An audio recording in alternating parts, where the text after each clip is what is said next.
नमस्कार।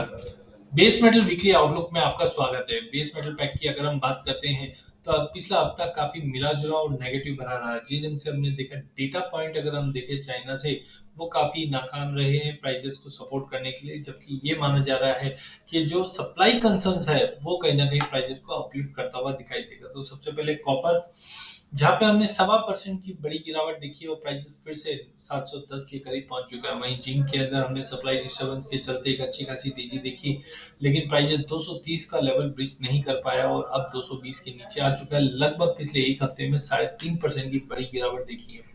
लेड के प्राइसेस में भी हमने 4% की गिरावट आते हुए देखी है। एल्यूमिनियम में भी लगभग 3.5% की बड़ी गिरावट के साथ मार्केट ट्रेड कर रहा है।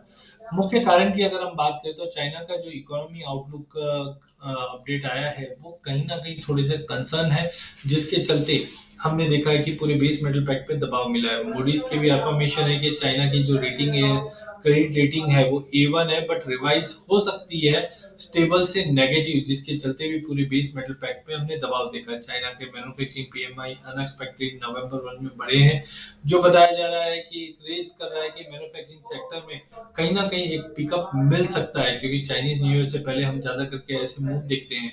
बट वहीं इंडिविजुअल कमोडिटी की अगर हम बात करते हैं तो चिली के जो माइंस है यहाँ पे प्रोडक्शन 5.7% से फॉल आता हुआ दिखाई दिया है। कॉपर का अगर हम डेफिसिट देखते हैं तो 55,000 का है, जो प्राइसेस को अब तक सपोर्ट भी कर रहा है।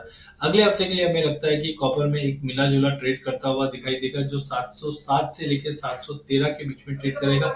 713 के ऊपर निकलने पे ही हम एक अच्छी तेजी देख पाएंगे। वहीं जिंक की अगर बात करें तो जिंक के स्टॉक है वो कंटिन्यू डिक्लाइन दिखा रहा है, लेकिन आउटपुट जो बताया जा रहा है चाइना में वो 11.14% से बढ़ता हुआ दिखाई दे रहा है।